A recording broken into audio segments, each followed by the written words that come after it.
Salem vs biryani உணவகத்தை Salem RR biryani உரிமையாளர் தமிழ்ச்செல்வன் திறந்து வைத்தார்.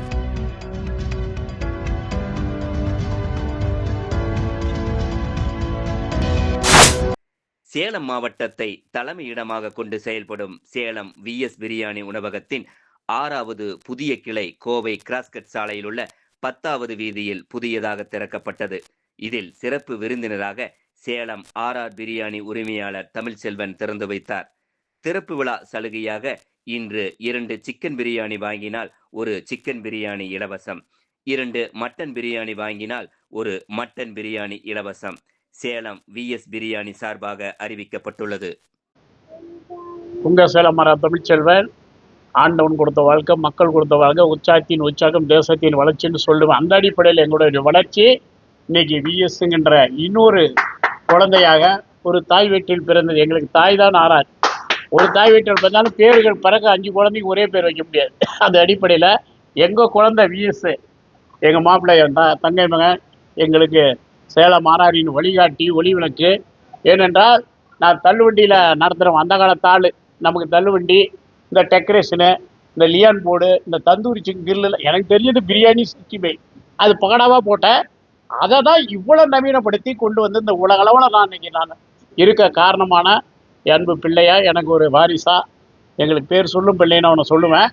அவனுடைய உழைப்பு ஒரு சின்ன விதையை போட்டால் அது இன்னைக்கு பெருமரமாகி பல காய்கறிகளுக்கு பூத்து இன்னைக்கு மற்ற உரிமையாளர்களாக நிர்வாகம் நடத்தக்கூடியவர்களாக முன்னுதாரணமாக இருக்கக்கூடியதில் மிக பெருமை. அது பெருமைன்னு நான் சொல்லிக்கிறதுல எந்த இடத்துலையும் நான் தயக்கம் காட்டவே மாட்டேன். அது அவர் தான் அடையாளம். நான் கூட சொல்லுவேன், ஏன்ப்பா இந்த லியான் போடு இதெல்லாம் போட்டுக்கிட்டு சோறை கொஞ்சம் கூட வைப்போம் அப்படிதான் நான் என் மைண்டு போகும். இல்லை மாமா, காலங்கள் மாறுது, நம்ம இப்படிலாம் செய்யணும் அப்படின்னு. ஏன்னா அடுத்த வாரிசு, அடுத்த தலைமுறை இல்லையா, இந்த டெக்னாலஜிக்கு, இந்த விஞ்ஞான காலத்துக்கு ஏற்ற மாதிரி நிர்வாகத்தை நடத்தி அதில் அவருடைய துணிச்சல் எவ்வளோ பணம் போயிடுமோன்னு நினைக்கல.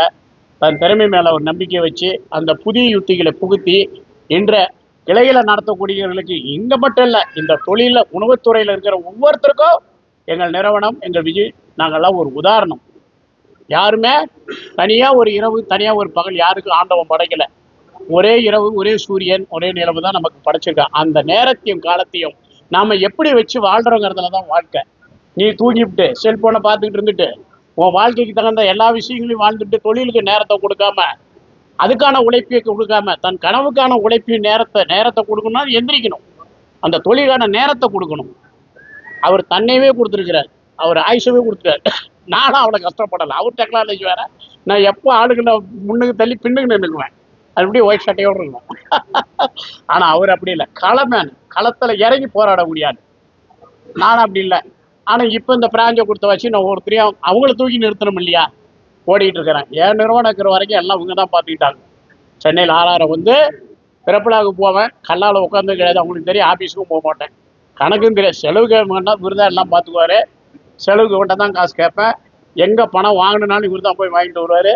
எனக்கு செலவு கொடுத்துட்டு போயிடுவார். அப்படி தான் நான் வாழ்ந்தேன். இன்றைக்கி இருக்கிற இந்த காலத்தில், இன்றைக்கி இருக்கிற அதுவும் நாங்கள் உழைச்ச உழைப்பு, ஆட்கள், நம்ம தமிழ் பிள்ளைங்க வாழ்ந்த வாழ்க்கையெல்லாம் போய் இன்றைக்கி பல விஷயங்கள், இந்த செல்ஃபோனு, மதுவு, என்டர்டைன்மெண்ட்டு, பிள்ளைங்க வீழ்ந்து கிடக்குறாங்க. தமிழ் பிள்ளைங்க இன்றைக்கி வடநாட்டில் இருக்கிறவங்களை வச்சு நம்ம தொழில் செய்ய வேண்டிய சூழ்நிலையில் இருக்கிறோம். இவர் வாழ்க்கையை படிக்கணும், பார்க்கணும். இன்னும் அவருக்கே அவரை பற்றி சொல்ல தெரியாது. அவ்வளோ கஷ்டம்னா இந்த 7-8 வருஷமாக அவன் என்கிட்ட அங்கே இருந்துட்டு, அவர் அங்கே இருக்கும்போது இந்த பணமேற்ற தவிர எதுவுமே நான் கேட்க மாட்டேன்.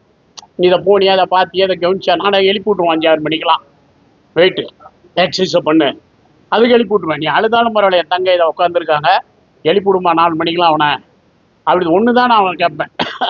அப்படி அவருக்குள்ள ஒரு ஈடுபாடை வளர்த்து கொண்டு, மாமா இடமா இருந்தாலும் அது ஃப்ரீயாக சாப்பிடக்கூடாதுன்னு கல்லூரியில் படிக்கும் போதே அந்த கடையில் போய் அந்த சாப்பிட்ற சாப்பாட்டுக்கு ஒரு தன்மானமாக, எனக்கு ஓடன ரத்தம் எல்லாமே அவருக்கு இருக்குது. நான் எங்கள் அப்பாட்டியே 5 ரூபா வாங்க கூச்சப்பட்டாரு. அதே மாதிரி அந்த சாப்பாட்டு கூட அவர் உழைத்து சாப்பிடுவார். இவன் கடையில் நிற்கிறான், நான் பார்த்துட்டு போவேன். வண்டியில் போகும்போது கடைக்குள்ள இருப்பார். காலேஜ் போயிட்டு வந்து பார்சல் மடிக்கிறது, பிளேட் அடிக்கிறது, தன்னை ஈடுபடுத்திக்குவார். கம்பெனி ஆர்டர், கோண்டாய் கம்பெனிக்கெல்லாம் போயிட்டு இருக்கோம். 20-25 பேர் 20 தான் பிளேட் அடிப்பார் காலையிலேயே, நேரத்தில் எழுந்திரிச்சு வந்து. அந்த உழைப்பு இன்னைக்கு அவரை வாழ வச்சு என்ன அடையாளமாக பார்த்ததுக்கு இன்னைக்கு இவர் அடையாளமாக பார்க்குற அளவுக்கு தன்னை வளர்த்து கொண்டு ஈடுபடுத்தி கொண்டு வாழ்ந்துட்டு இருக்கிற என் அன்பு பிள்ளைக்கு வாழ்த்துக்களை தெரிவிச்சுக்கிறேன். அவர் இன்னும் பல சத்தங்களை பண்ணோம். நான் என்னெல்லாம் மிஸ் பண்ணியிருக்கேன்னு அவருக்கு தெரியும்.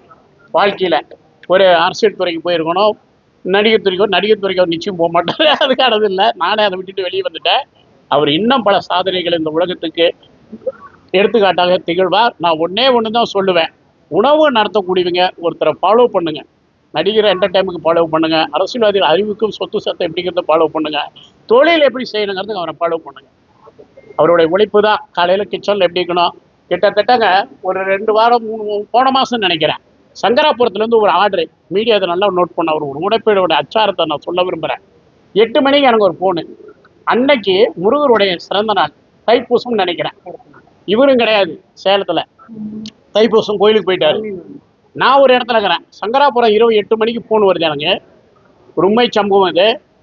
அந்த 8 மணிக்கு காலையில் 5 மணிக்கெல்லாம் எனக்கு 5000 பிரியாணி வேணும்னு அந்த ஊர் துணை சேர்மனே நான் கேட்குறாரு. சந்திரங்கிற திருநெல்வேலியிலேருந்து எனக்கு ஃபோனு. ஏப்பா என்ன காப்பி டீ கேட்குற மாதிரி கேட்குறேன். 5 மணிக்கு காலையில் பிரியாணி 5000 பேருக்கு, அதுக்கு எவ்வளோ பர்ச்சேசிங் இருக்குது. சிக்கன் எங்கே போய் நாங்கள் சொல்கிறது, பொருள் எவ்வளோ வாங்கினதுக்கு, பட்டை லவங்கம் ஏலங்காய் மல்லி இவ்வளோலாம் இருக்குது. எப்போ காலையில் நான் டீயா நீ மறந்துட்டு ஏதாவது பேசுறியா? 5 மணிக்கு யாரும் பிரியாணி கேட்டது இல்லையா வாழ்நாள். இதுடா அது 5 மணிக்கு கேட்குறாங்கன்ட்டு. இல்லைங்க உண்மையா தான் பொய்யா இல்லை வேற ஏதாவது என்ன, நான் இவருக்கு ஃபோன் போடுறேன். விஜய் அது யாருன்னு கேளு, சும்மா நம்மள ஏதாவது தமாசுக்கு கேட்குறாங்களா? 5 மணிக்கு பிரியாணி 5000 கேட்குறாங்க, எப்படா பண்ண முடியும்னு. இவர் கோயில் இருக்கிறாருன்னு நினச்சி பேசுகிறேன். இல்லை மாமா நான் காரில் போயிட்டு வந்துட்டேன்றாரு. வந்துட்டியா என்னப்பா சொல்கிறேங்கிறேன். என் கூட வந்து ஒரு தம்பி 1 வாரம் போயிட்டு இருக்கிறார் நடந்து. இவர் வந்துட்டார் தொழில் பற்றி. உடனே அந்த ஃபோனை விசாரினேன். இவர் ஃபோன் போட்டு லைனில் வராரு. மாமா உண்மை தான் அந்த ஆர்டரு 5 மணிக்கு கேட்குறாங்க காலையில், நான் எல்லாம் விசாரிச்சுட்டேங்கம்மா. அப்படியாப்பா 5 மணிக்கு என்னடா பண்ண முடியும்? இல்லைம்மா நான் பண்ணிடுவேன். 5 மணிக்கு பண்ணிவிடுவோங்கிறாரு. நைட் 8 9 மணிக்கு. என்னையா சொல்கிறேங்கிறேன். இல்லை பண்ணிவிடுவேனாரு. இதை நான் ஒரு 1000 பேர்கிட்ட இப்போ சொல்லிகிட்டு இருப்பேங்க. இவர் அந்த இடத்துல இருக்க மாட்டார் வெளியில். இப்போ இந்த இடத்துல சொல்கிறதுல பெருமைடங்கு. அந்த அளவுக்கு நினச்சி பாருங்க. நைட் 8 9 மணிக்கு அவர் பண்ணுறாருன்னா அவருடைய ஆற்றல், அவருடைய தொழில் பற்றி, அந்த தொழில் வெறி, அந்த தூய்மை, எவ்வளோ அவரோட ஆர்டருக்கு பண்ணணும். அன்றைக்கி தூக்கத்தை இழந்தாதானே அதை பண்ணியிருக்க முடியும். இளைஞர்களே ஒன்று தெரிஞ்சுங்க, தன் தூக்கத்துக்கான வாழ்க்கையை கொடுத்துட்டு காலத்தின் மீது குறை சொல்லாதீங்க. காலம் நமக்கெல்லாம் பொன் போன்றது. அதை எப்படி வச்சுக்கிறங்கிறதுல தான் நம்ம வெற்றி இருக்கு. அதிகாலையில் போய் எனக்கு நான் படுத்துட்டேன். 3 மணிலேருந்து எனக்கு டேட்டஸ் வருது. மசாலா வதக்கிறது வருது ஃபஸ்ட்டு, அடுத்து தம் எரியிறது, அடுத்து தம்மு போட்டது, அடுத்து தம்மு ஏற்றுறது, அப்புறம் அங்கே அடிக்கடி நடக்குது. பிரியாணிக்கு லைனாக நின்று வாங்கலை, வெறும் கலாட்டான். அப்படியே உள்ளே பூந்துட்டாங்க பஸ் ஸ்டாண்ட் ஓப்பனிங். பயங்கரம். அப்படி ஒரு ஆடு இருக்குங்க. இதுக்கு மேலே சாட்சி என்ன வேணும்? இந்த மீடியாவில் பாருங்கள், எவ்வளோ பெரிய நிறுவனங்கள் இருக்கலாம். நான் இதுக்கு முன்னாடி அப்படி ஒரு சாதனை யாராவது படிந்து அவங்களையும் வாழ்த்துறேன். ஆனால் இந்த சாதனை நான் இந்த 40 ஆண்டுகள் தொழிலில் இவர்கிட்ட தான் அதை பார்த்தேன். ஆமாம், அதை நான் மனதார அவருடைய உழைப்பை கண்டு வியந்து நான் எல்லாருக்கையும் மறுநாள்லாம் சொல்லிட்டு இருக்கிறேன்.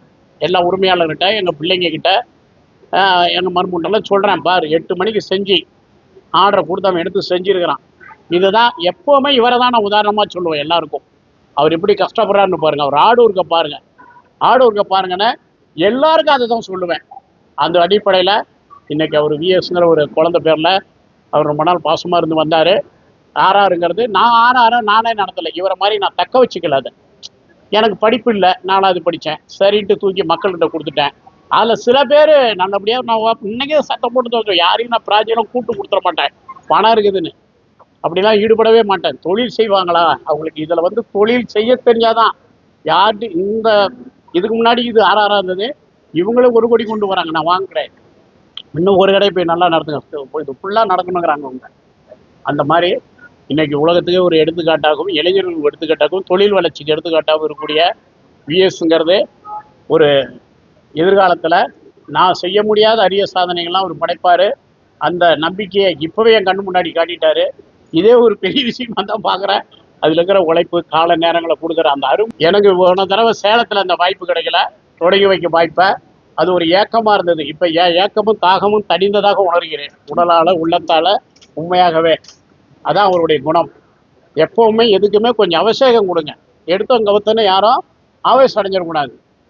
ஆமாம், எதுலேயுமே ஆராய்ந்து அடுத்தவங்களுடைய உழைப்பையும் உண்மையான விஷயத்தையும் போக போக நம்ம அதை பார்த்துக்கிட்டே இருந்தால் அது நமக்கு பெரிய வாழ்வை தரும். என்னை கேட்பாங்க, அவர் விஎஸ் போட்டார உங்களுக்கு ஏதாவது வேதனையா? நான் சொன்ன ஒரே வரி, மற்றவங்க வாழ்க்கைக்கு உதாரணமான நான் எப்படி எப்படி பார்க்க முடியும்னு கேட்டேன். சின்ன ஒரு இதுதான். அந்த திரைப்படாவில் நான் இல்லையே நினைக்கிறேன். என் அன்பு தங்கையும் அவர் கணவரும் விளக்கேற்றினாங்க விஎஸ்க்கு. நீங்கள் எல்லாம் இல்லையா ஆனந்தி எல்லாம் நான் அங்கே இல்லையேங்கிறது மட்டும்தான் எனக்கு வருத்தமாக இருந்தது. அவன் அவனுக்கு ஃபோன் பண்ணேன், அப்போ என்னடா வச்சிருக்கீங்கன்னா அப்படின்னா, இல்லைம்மா எனக்கு மனசு கொஞ்சம் கஷ்டமாக இருந்தது உங்ககிட்ட சொல்லலாம். அவனுடைய கூச்சு அது கூட எனக்கு கொடுத்த மரியாதை தான். அது இன்றைக்கு நிறைவடைந்து விட்டது. என் ஏக்கம் தாகம் இந்த இடத்துல தீர்ந்து விட்டது. வாழ்த்துக்கள் அன்பு பிள்ளைக்கு. அவன் வரட்டும், வாழட்டும், வளரட்டும். உலகத்தில் இருக்க அனைத்து இளைஞர்கள் வாழ்வை கைப்பற்றுங்க. அவர் உழைப்பை பாருங்க. எப்பவுமே ஒருத்தரை பற்றி அவங்க உழைப்பை மட்டும் பாருங்க. யாரும் அவங்க பர்சனலுக்குள்ள போகாதீங்க, தனிப்பட்ட வாழ்க்கைக்குள்ள விமர்சனத்துக்கு போகாதீங்க யாருமே. அவங்க உங்களுக்கு என்ன காட்டுறாங்க உலகத்துக்குங்கிறத மட்டும் கத்துக்கிட்டு தொழில் பண்ணுங்க. இயலாதவர்கள் எதையும் பேசுவார்கள், இயன்றவன் தன்னை வைத்து கொண்டே போவான் என்பர் வாக்குக்கு உதாரணமாக இருக்கக்கூடிய மீண்டும் மீண்டும் வாழ்த்தி வணங்கிட்டு, ஏன் வணங்குறேன்னா எனக்கு ஒரு பேர் சொல்லும் பிள்ளைன்னு சொல்லுவேன். ஆமாம், அதனால அவருக்கு நன்றி கலந்து அந்த வாழ்த்துக்களை தெரிவித்து கொண்டேன். ஏன் நன்றி கலந்த வாழ்த்துக்கள்லாம் இந்த இடத்துல என்னை நிறுத்தி தனக்குன்னு ஒரு முத்திரை பேச்சோம். வரைகளும் கூட என் கையால் பொன்னாடை பொத்து வைத்து என் கையால் ரிப்பன் கட் பண்ணி வரையும் கையால் ரிப்பன் கட்டின தன்னை முன்னிலைப்படுத்தி நான் தான் பிடிச்சி இழுத்து வச்ச முன்னாடி. அப்படி புகழுக்கு ஆசைப்படுறாள், உழைப்புக்கு ஆசைப்படுறாள், புகழுக்கு இன்னைக்குமே அது தலையில் வச்சு அது தன்னால் வந்து மடியில் விழுந்துடும். ஆமாம், அப்படி ஒரு வெச்சகமாக வந்துட்டு வாழ்க்கையில் மீண்டும் ஒரு முறை நான் மிஸ் பண்ண அனைத்து விஷயமும் தெரியும். அதையெல்லாம் நீங்கள் முறியடிங்க, சாதனை பண்ணு, உடம்பு பார்த்துக்கோ. ஏன்னா உள்ளமும் உடம்பும் சரியாக இருந்தால் தான் எதையும் செய்ய முடியும், அதை இழந்துடக்கூடாது. ஆமாம், அது மாதிரி பொழுதத்தை பார்த்துட்டு வாழ்த்துக்கள். அவர் வருகை புரிந்து உள்ள எங்கள் உரிமையாளர், அவர் உரிமையாளர் இல்லை, அவர் தான் இன்வெஸ்ட்மெண்ட்டே பண்ணியிருக்கிற மாதிரி அவருக்கு துணையாக இருந்து நான் இல்லாத இடத்துல அவர் இருந்து அதை செய்து கொண்டிருக்கிறார் அவருக்கு. ஏன்னா எப்பவும் நான் அட்வைஸ் மேன், என்கிட்ட நிறையா பேர் நெருங்கவே மாட்டாங்க, எப்பவும் அட்வைஸ் பண்ணிக்கிட்டே இருப்பேன், ஓட விட்டுக்கிட்டே இருப்போம் ஒருத்தரை. அந்த மாதிரி நீங்கள் அவர் கூட இருப்பது, அம்மா இருப்பது பெரும் பாக்கியம். ஆண்டவன் புண்ணியத்தால் காமாட்சம் படத்தை கொடுத்தீங்க, அம்பாள் படத்தை. வாழ்த்துக்கள் உங்களுக்கு. வருகை புரிந்த அன்பு தம்பி ஜெயக்குமார், ஊராட்சி மன்ற தலைவர், நம்ம தம்பி கவுன்சிலரு பாக்யராஜ் மற்றும் நம்ம கோகுலம் மேனேஜர் அவர்களுக்கு உங்கள் அனைவருடைய உள்ளங்களுக்கும் பாதமட்ட அனைத்துக்கும் நம்ம சிறப்பு அம்சமாக கலைச்செல்வி, நம்ம நடிகைன்னு சொல்ல வராது, அது தப்பும்ப, கலைமகள்னு எழுது. அது என்ன நடிகை நடிகைன்னு போடுறீங்க? நான் ஒரு வாக்கியம் கண்டுபிடிச்சேன், கலைமகள் கலைமகன் சொல்லுங்கள், கலைத்துறை தானே அது. அது எப்படி ஒரு வார்த்தையாக இருக்குதுன்னு கூட நான் வருத்தப்பட்டது உண்டு. அப்படியே கலைச்செல்வி வந்திருக்கிறாங்க, வாழ்த்துக்கள். அவருக்கு துணையாக இருக்கக்கூடிய எங்கள் அன்பு பிள்ளை இன்னொரு குழந்தைய எனக்கு, அவருக்கு வாழ்த்துக்கள், தங்கச்சிக்கு வாழ்த்துக்கள். ஏன்னா இவர் இந்த அளவுக்கு வர்றதுக்கு என்கிட்ட போராடி போராடி ஒரு முறையும் விஜய இப்படி கொண்டு வரணுன்னு அவனோட எண்ணத்துக்கெல்லாம் துணை நின்ற அன்பு தங்கை. அவன் இன்னைக்கு அவங்க வந்திருக்கிறது, இன்னைக்கும் துணை நிற்கிறது. எல்லோருக்கும் என்னுடைய மனமார்ந்த வாழ்க்கையை பதிவு பண்ணி எங்களுடைய மைந்தர் எங்க ராஜ்குமார், இந்த தடவை கரெக்டாக பேர் சொல்லிட்டேன். உலகத்துக்கே சொல்லுவேன், உங்கள் உழைப்பின் மீது நேர்மை என்னைக்கும் கைவிடாமல் மனதைரியத்தோட நேர்மையோடு இருங்க. நம்ம செயல் ஆண்டவன் பார்வையில் இருக்குது, அவர் எழுதிட்டு இருக்கிறாரு அங்கே, அது நமக்கு திரும்பி வரும். எந்த மனிதர் மேலேயும் வருத்தம் கொள்ளாதீங்க, புறாம வச்சுக்காதீங்க. தூற்றுதலும் புகழும் நமக்கு ரெண்டும் சமந்தான். திட்டனா இன்னும் போயிட்டு இருக்கணும்னு அர்த்தம், புகழ்ந்தா இன்னும் கொஞ்சம் வளரணும்னு அர்த்தம். அவ்வளோதான் வித்தியாசம், அவ்வளோதான். இதுக்குமே இது கிடையாது. நம்மளை ஒருத்தர் உத்து பார்க்குறாங்களா உலகத்தில், அது வில்லனா இருந்தால் ஹீரோவாக இருந்தா என்ன, அவ்வளோதான் வாழ்க்கை அது. வாழ்த்துக்கள் தம்பிக்கு. இன்னும் அவருக்கு எனக்கு ஒரே குறை நான் சொல்லிக்கிட்டே இருக்கிறேன், நீ உலகளவில் போகணுன்னு, அடுத்த விஎஸ் உலகளவில் வரணும்னு மனமாற வாழ்த்தி அதுக்கு நான் துணை இருப்பேன், அதுக்கு வழிகாட்டியாக இருப்போங்கிறத சொல்லி விடைபெறுகின்றேன். பாதம் பட்ட அனைவருக்கும் உங்கள் பாதங்களுக்கு நன்றியும் உங்கள் கரங்களுக்கு அன்பு மொத்தங்களுக்கு விடைபெறுகின்றேன். நன்றி, வணக்கம். மக்கள் அனைவருக்கும் வணக்கம். மக்கள் அனைவருக்கும் வணக்கம். கோயம்புத்தூர் வந்து எனக்கு ரொம்ப பிடிச்ச ஊர். கிட்டத்தட்ட ஒரு 4 வருஷமாவே மருதமலைக்கு வந்ததுலேருந்து நான் அடிக்கடி ட்ராவல் பண்ணுவேன். 2 months 3 months ஒரு வாட்டி. ஈசா, கோயம்புத்தூர், வால்பாறை, பொள்ளாச்சி. எனக்கு இந்த ஏரியா ரொம்ப பிடிச்சிருச்சு. சரி, மாமாட்டே சொல்லி இந்த பிஸ்னஸ் இங்கே ஸ்டார்ட் பண்ணும், எப்படியாவது ஒரு வகையில் ஸ்டார்ட் பண்ணும் அப்படின்னு சொல்லி ரொம்ப ஆசைப்பட்டிருந்தேன். இந்த ஊரில் வந்து சேலம் மக்கள் மாதிரி அதேவோட அமோக ஆதரவு தரணும்னு கோவை மக்கள்கிட்ட அன்போட வேண்டிக்கிறேன். இன்னொரு விஷயம், நான் கற்றுக்கிட்ட நல்ல விஷயம் எல்லாமே, இந்த உழைப்பு எல்லாமே எங்கள் மாமாட்டிருந்து கற்றுக்கிட்டதான். எங்கள் மாமா என்னை வளர்த்துருந்தான். நான் ஸ்கூல் படிக்கும்போது லீவ் போகிறப்ப கூட வீட்டில் இருக்க விட மாட்டார், போடா போய் முட்டை ஒரு இடம் வேலையை போடுறான் அப்படின்னு எங்களை திட்டி திட்டி தொழிலை சொல்லி கொடுத்து வளர்த்தினாரு. அதுதான் இன்னைக்கு நமக்கு ஒரு படிப்பறிவு இருக்கிறதுனால மாமாட்டிருந்து கற்றுக்கிட்டதை கொஞ்சம் எக்ஸ்டெண்ட் பண்ணுறதுக்கு யூஸ் ஆனிச்சு. அவர் சொன்ன அந்த உண்டாய் கம்பெனிக்கு டெய்லியுமே 6000 to 7000 பிரியாணி நார்மலாக பண்ணுவார். ஸோ அது ஒரு 5 வருஷமாக நாங்கள் பண்ணிகிட்டு இருந்தோம் உண்டாய்க்கு. அந்த ஒரு மெத்தட் தான் கள்ளக்குறிச்சி ஆர்டருக்கு ஈஸியாக பண்ணுறதுக்கும், அந்த ஒரு ஃபார்முலாவும் மேன் பவரும் ஸ்டோரேஜும் என்கிட்ட இருக்குது. அதெல்லாம் எல்லாமே எங்கள் மாமாட்டிருந்து கற்றுக்கிட்ட ஒரு விஷயந்தான். இந்த கடை வந்து மேன்மேலும் வெற்றி அடைய நான் வந்து மனதார வேண்டுகிறேன். கோவை மக்கள்கிட்ட அவர் அன்போடு கேட்டுக்கொள்கிறேன். என்னுடைய அன்பு வேண்டுகோளுக்கு இணங்க சேலத்துலேருந்து சென்னையிலேருந்து எல்லாருமே மாமாலேருந்து எல்லாருமே இவ்வளோ தூரம் வந்ததுக்கு நான் எல்லாத்துக்குமே ஒரு நன்றியை சொல்லிக்கிறேன். Thank you so much. அது மாதிரி பில்டிங் ஓனர் வந்து பார்த்தீங்களா, இருந்தாலுமே எங்களுக்கு இப்போ ஆல்ரெடி 5 கடையில் இருக்குது. அதை விட ஒரு சிறப்பான ஓனர் வந்து பார்த்தீங்கன்னா எது கேட்டாலும் பண்ணி கொடுத்தாரு. 2 நாளில் கீழே டைல் எல்லா ஒர்க்கும் மற்றதும் சரி. சார் உங்களுக்கு என்ன பண்ணணும், அக்ரிமெண்ட் எத்தனை வருஷம் வேணும், கிச்சனுக்கு உங்களுக்கு இடம் வேணுமா, ஸ்டாஃப் ரூமுக்கு இடம் வேணுமா, எல்லாமே நான் பார்த்துக்கிறேன் சார், என்ன பண்ணுன்னு சொல்லுங்க அப்படின்னு சொல்லி எல்லாமே சொல்லியிருந்தாரு. எங்களுக்கு ரொம்ப சப்போர்ட்டாக இருந்தார். தேங்க்யூ. அந்த அம்மாவுக்கு, ராஜேஸ்வரி அம்மாவுக்கும், ஸ்டாருக்கு பாலசுப்ரமணியன் தேங்க்ஸ் சொல்கிறேன். Thank you sir. தேங்க்யூ. நான் ரியா பேசுகிறேன், TV actor and anchor. First of all VS பிரியாணியோட விஜய் அண்ட் ஆனந்தி அவங்களுக்கு வந்துட்டு என்னுடைய மனமார்ந்த வாழ்த்துக்கள் சார். எனக்கு வந்து ரொம்ப பிடிச்ச ஒரு ஃபுட் அப்படின்னா அது பிரியாணி தான். எனி டைம் எனக்கு ரொம்ப ரொம்ப பிடிக்கும். அது ஆர்ஆர் பிரியாணில நான் நிறைய வாட்டி வந்து சாப்பிட்ருக்கேன். பட் பிஎஸ் பிரியாணியில் வந்துட்டு அன்ஃபார்ச்சுனேட்லி நான் சாப்பிட்டதில்லை. பட் இன்னைக்கு அவங்களோட கடை திறப்பு விழாவிற்கு வந்ததுனால I am very very happy. And என்னோட பேஸும் வந்து கோயம்புத்தூர் தான். அதனால நெக்ஸ்ட் டைம் கண்டிப்பாக இங்கே வரும்போது நான் வந்து சாப்பிட போகிறேன். I'm very excited. பட் சாரோட வாரிசு அப்படிங்கிறது வந்து எனக்கு இங்கே வந்து தான் தெரிஞ்சது. அதனால டெஃபினட்டா பிரியாணி ஆர்ஆர் பிரியாணியில் எவ்வளோ டேஸ்டா இருக்குமோ அதே மாதிரி தான் இருக்கும் அப்படின்னு நான் நினைக்கிறேன். அப்படியா? அண்ட் சார் நீங்க எந்த அளவுக்கு ஹார்ட் ஒர்க்கிங் அப்படிங்கிறது இவர் சொன்ன கதையில இருந்தே வந்து தெரிஞ்சது. டெஃபினட்டா this is just start is what I would say. இன்னும் நிறைய விஷயங்கள் நிறைய அவுட்லெட்ஸ் வந்து ஓப்பன் பண்ண மறுமாறு வாழ்த்துக்கள். All the best. அனைவருக்கும் வணக்கம்.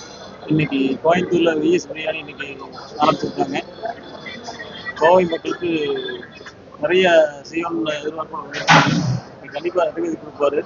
ஐயா சொன்ன மாதிரி கடின உழைப்பாளி. நாங்கள் இப்போ ஒரு 1.5 மாசத்துக்கு முன்னாடி இவரை சந்திச்சு இது மாதிரி கடை வேண்டிய போது சரி கொடுக்கலான்னு சொன்னா அந்த 1.5 மாசத்துல பூரா வேலை செஞ்சு இன்னைக்கு ஓப்பன் பண்ணியிருக்காரு. கடின உழைப்பாளி இவர். குடும்பத்தில் நல்லா இருந்திருக்காங்க. எல்லாத்துக்கும் வாழ்த்துக்களை தெரிவித்துக் கொள்கிறேன். மேலும் மேலும் பல கிளைகளில் கோயம்புத்தூர்ல இருந்து ஐயா சொன்ன மாதிரி உலகம் பூரா நீங்க